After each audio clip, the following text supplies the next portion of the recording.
Hi everyone, this is Cyrus for bestebookcareers.com. Today I'm showing you the Nexus 7 2013 versus NOOK HD versus Kindle Fire HD. I've opened the benchmark numbers so you can see them, but I just wanted to go through and compare these tablets as far as their specs go. As you can see, the Nexus 7 FHD scores much higher than the other two because of the fact that it has a faster processor, more RAM.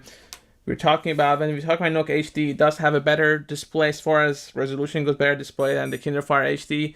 It has a 1440 to 900 display. With Kindle Fire HD, it's a 1280 to 800. With that one, it's a 1920 to 1200. So we're talking about big difference there. So there's a good reason a lot of people are excited about the new Nexus 7 or Nexus 7 FHD. Dual core processor 1.3, dual core processor 1.2 actually, and that is a Snapdragon S4 Pro quad core processor.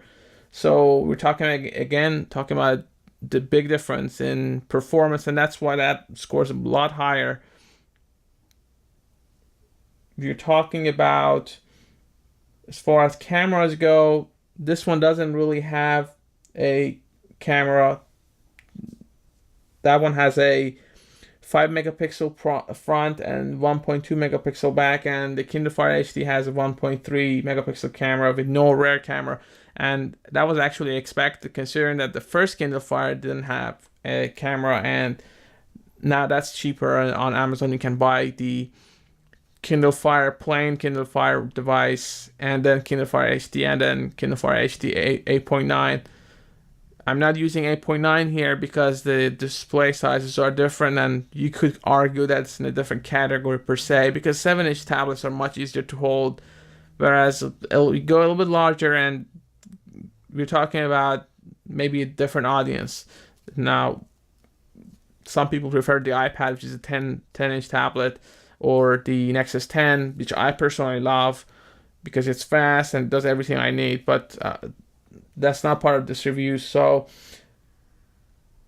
one thing that the NOOK HD has going for it is the micro SD card that these two don't have, which is very important. The Kindle Fire HD actually does have a micro HDMI, which is very nice.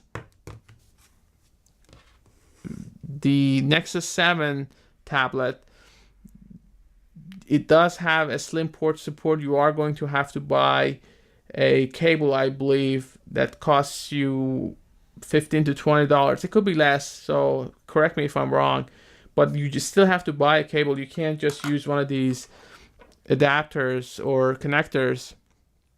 This is what you need for the Kindle Fire HD to connect it to HDMI. So you just connect it there. Let me do it. There you go. So you connect it there and you're set. Whereas with these other tablets, that you don't have that option. So that's about it.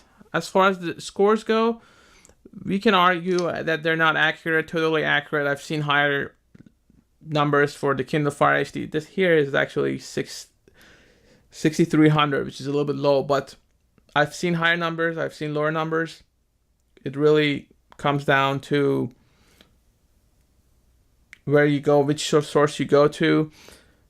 What I can tell you is that the Nexus 7 is faster, and it does have a better processor, it does have a better display, and it does have Android 4.3, which is important. And if you're not a fan of Amazon, if you don't rely on Amazon's ecosystem to get by, and if you want to have Google Play, I would definitely recommend Nexus 7, even though it's $229.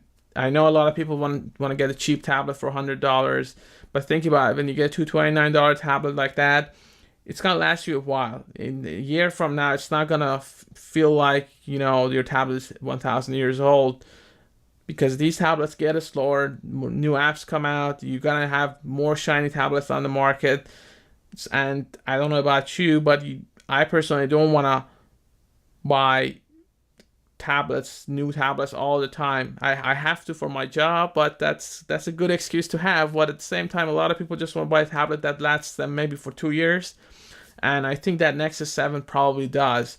Now, I'm sure Google is going to come out with another Nexus 7, a new one, Nexus 7.7, I don't know, next year, but that's another story. But at least in a few months, your Nexus is not going to feel slow.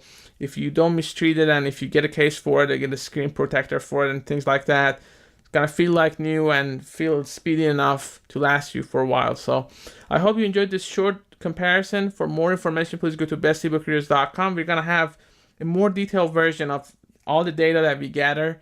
You can try these bookmarking benchmark applications and try to compare numbers, but it's always easier to actually write an article on it and put a table and compare it that way than just showing it here. And it's better, it's easier to make sense of it that way. So I do encourage you to go to bestebookreaders.com for our coverage of these tablets and the new ones that come out in the future.